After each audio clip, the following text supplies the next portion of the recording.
Welcome back to आयु diaries. तो आज हम पढ़ेंगे रसशाला तथा रसमंडप। तो ये वीडियो का पार्ट 1 है और इसमें हम रसशाला देखेंगे और वीडियो के पार्ट 2 में हम रसमंडप समझेंगे। स्टार्ट करते हैं। रसशाला, जिस स्थान पर रस का संस्कार, रस औषधि निर्माण संबंधी कार्य किया जाए उसे हम रसशाला कहते हैं।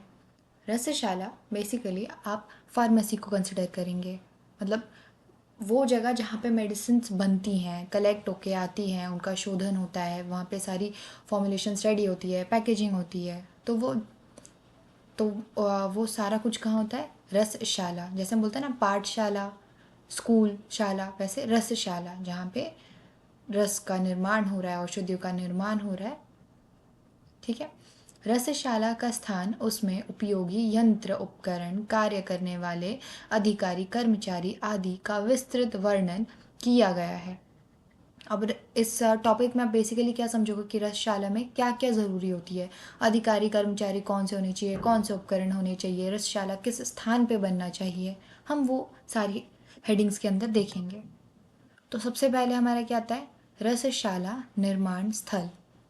निर्माण स्थल कैसा होना चाहिए हमारा, देखते हैं। 7 पॉइंट्स में मेंशन किया गया है, तो चलिए देखते हैं। किसी प्रकार की बाधा ना हो एवं यह वह स्थान आतंक रहित हो। तो जो एरिया होगा वो किसी किसी प्रकार की बाधा नहीं आनी चाहिए, मतलब आप कोई भी प्रोसेस करने जा रहे हो पर आप वो चीज़ कर ही नहीं पा रहे हो, क्योंकि वो लैंड किसी तरीके से आपको डिस्टर्ब नहीं करना चाहिए। ठीक है। जिस स्थल पर सब प्रकार की औषधियाँ उपलब्ध हो। ऑब्वियसली बात है कि ऐसा ना हो कि किसी और ही दूर दराज में बना लिया आपने अपनी फार्मेसी कि वहाँ पे कोई औषधि पहुँच नहीं पा रही है, कोई चीज़ मिल नहीं पा रही है आसपास से, तो ऐसा नहीं होना चाहिए। अवेलेबिलिटी हो चीज़ों की। ठीक है। देन जहाँ पर पानी कूप की उपलब्धि हो, ठीक है, वहाँ पे पानी की उपलब्धि होनी चाहिए। यक्ष उत्तर, दक्ष ईशान, सहस्रक्ष पूर्व दिशा में निर्मित करना चाहिए। दिशाएं मेंशन की हैं कि कौन सी दिशा में होना चाहिए। ठीक है। चार दीवारी या बाउंड्री से युक्त होना चाहिए। ऑब्वियसली जो आपकी रसशाला होगी वो चारों तरफ बाउंड्री से घिरी होनी चाहिए, ऐसा नहीं कोई भी एंटर कर जा रहा है। ठीक है। विभिन्न प्रकार के यंत्र जो रस कार्य में उपयोगी हो उनसे युक्त होना चाहिए। वहाँ पे सारी मशीन्स प्रेजेंट होनी चाहिए जो भी आपको उपयोगी में जो भी आपको लगेंगी। इसमें सम्यक रूप से वातायन झरोखा होना चाहिए जिससे प्रकाश हवा का प्रवेश होता है तथा अनेक चित्रों से युक्त होना चाहिए। तो फिर कैसी होनी चाहिए कि जो जगह है उसमें सनलाइट और एयर वेंटिलेशन अच्छे से होना चाहिए, सनलाइट आना चाहिए। ठीक है। तो ये सिंपल था कि लोकेशन कैसा होना चाहिए। नेक्स्ट हेडिंग है हमारी, रसशाला में कार्यरत वैद्य एवं कर्मचारी कौन कौन होने चाहिए? रस वैद्य होने चाहिए, निघंटुज्ञ जिसे औषधियों का अच्छा ज्ञान हो, सर्वदेशज भाषा के जो रसशाला के आसपास स्थित क्षेत्र या अन्य क्षेत्रों की भाषाओं का ज्ञान हो, जिन्हें ज्ञान है। मतलब कौन होना चाहिए? जो भी विधियाँ हैं कौन बताएगा? एक रहता है ना कि एक हेड होता है जिसको सब कुछ पता होता है कि हाँ कैसे करना है, क्या करना है, हमें वो चाहिए।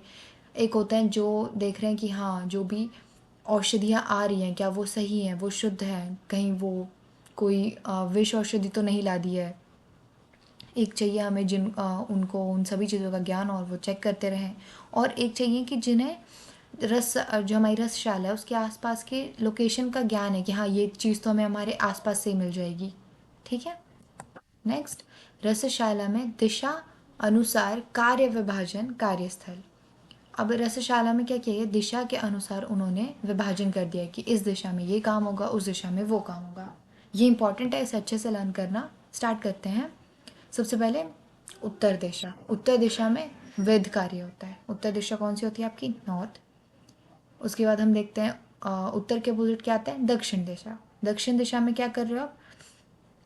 पाषाण कर्म, कूटने पीसने का कार्य। ठीक है। नॉर्थ हो गया, साउथ हो गया।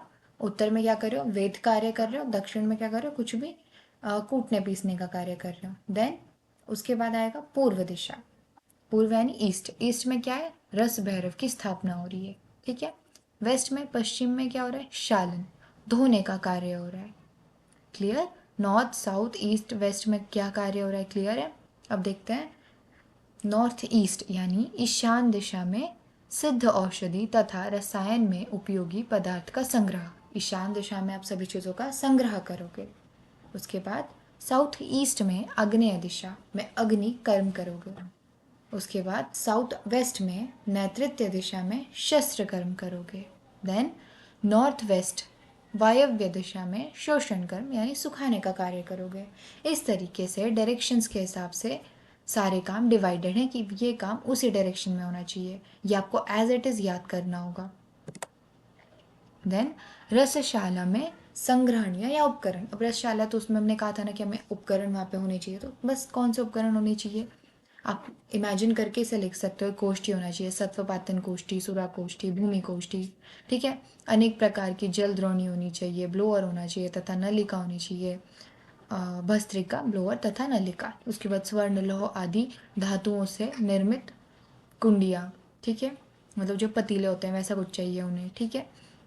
फिर कंडली, पेशणी तथा द्रोणाकार एवं वर्तुल खल्व यंत्र, तप्त खल्व यंत्र, सीव, मूषा तथा इसका उपादान द्रव्य। आप अपनी रसशाला की फार्मेसी में गए होगे, आप वहाँ पे देख सकते हो कि हमारे आसपास क्या क्या प्रेजेंट है, उन सब का एक लिस्ट बना दो और यहाँ पे आप वो सारी चीज़ें मेंशन कर सकते हो। त्रिविध भेषज संग्रह, धातु, मूलिका एवं जंतव्य द्रव। उसके बाद कोयल, उपलेश, शीशियाँ, प्याले, छोटी सिप्पी, ठीक है, क्लियर है। ये सारी इंपॉर्टेंट चीज़ें हैं, आप उनकी एक लिस्ट बना देना। देन लास्ट पॉइंट है ये हमारा रसशाला में नियुक्त कर्मचारी। जब जो नियुक्त कौन कौन से कर्मचारी चाहिए और क्या गुण होना चाहिए उनमें, ठीक है। परिचारक, परिचारक मेहनती, स्वच्छ, शूर तथा बलवान होना चाहिए, ठीक है। उसके बाद निधि साधक, भूत पिशाच आदि को दूर करने के मंत्रों को जानने वाले पुरुष को सिद्ध सिद्ध औषधियों की सुरक्षा में रखना चाहिए, ठीक है। उसके बाद बलि साधक, बलि साधक, बलि साधक से क्या समझ रहे हैं हम, एक ऐसा व्यक्ति जो बलि यानी यज्ञ, पूजा या अनुष्ठान में बलिदान को संपन्न करता है।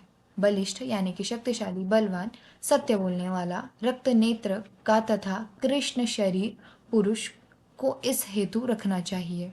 बलि साधक क्या करेगा, जो भी बलि वाले काम होंगे उसको उसके पर ध्यान देगा, इसलिए हमें बलि साधक चाहिए। देन रसायन कर्म हेतु, रसायन कर्म हेतु, रसायन कर्म से आप क्या समझ रहे हो कि रसायन कर्म यानी रसायन चिकित्सा या आयु वृद्धि, बल की वृद्धि के लिए किए जाने वाले विशेष कर्म, ठीक है। कैसा होना चाहिए वो व्यक्ति, निर्लोभी होना चाहिए, सत्यवान होना चाहिए, देव तथा ब्राह्मण की पूजा करने वाला तथा पथ्य आहार करने वाला को रसायन कर्म हेतु नियुक्त करना चाहिए, ठीक है। नेक्स्ट धातुवाद हेतु, धातुवाद हेतु जो धनी हो, उदार उदार चित्त हो, संपन्न तथा गुरु का कहा मानने वाला हो, उसे इस कार्य हेतु रखना चाहिए। मीनिंग समझते हैं धातुवाद, धातुवाद का अर्थ धातुओं, मेटल्स पर प्रयोग करना चाहिए, जैसे रसेंद्र विज्ञान में पारद, सुवर्ण आदि का संस्कार व योग, ठीक है। धातुवाद से आप मेटल्स को कंसिडर करोगे। अब वो व्यक्ति कैसा होना चाहिए, धनी होना चाहिए, उदार चित्त यानी लार्ज हार्टेड, जो निस्वार्थ भाव से कार्य करे, ठीक है, संपन्न हो, गुरु का काम करने वाला हो। अब ऐसा क्यों होना चाहिए, क्योंकि धातुवाद एक सूक्ष्म, खर्चीला और खतरनाक प्रयोगात्मक कार्य है, इसलिए अनुशासन, धैर्य और साधन आवश्यक है। नेक्स्ट भेषज आरोहण, भेषज आरोहण हेतु। अब ये क्या है, जो प्रत्येक औषधियों को जानता है, शुद्ध आचार विचार वाला हो, विभिन्न भाषाओं को जानता हो, ऐसे व्यक्ति को औषधि के आरोहण हेतु रखना चाहिए। अर्थात इसे समझते हैं, भेषज आरोहण का मतलब है औषधियों को एकत्रित करने वाला। भेषज आरोहण यानी औषधियों को एकत्रित करने वाला। जो औषधियों को जानने वाला ऑब्वियसली वही कलेक्ट कर सकता है जो औषधियों को जानता है, जिसके आचार विचार अच्छे शुद्ध आचार विचार वाला हो, विभिन्न भाषाओं को जानता हो, ठीक है। यहाँ पे आपकी रसशाला वाला जो पार्ट है ये कंप्लीट होता है। ये 4 पॉइंट्स है, यही आपको याद रखना है। एज इट इज़ एग्जाम में लिख सकते हो ये वाला, बस ऐसे चार्ट बना दो, क्लियर हो जाएगा, ठीक है। Thank you for watching. अगर आप चैनल पर न्यू हो तो चैनल को सब्सक्राइब कर लीजिए, वीडियो को लाइक करिए, शेयर करिए। मिलते हैं सेकंड पार्ट में रसमंडप के साथ। Thank you.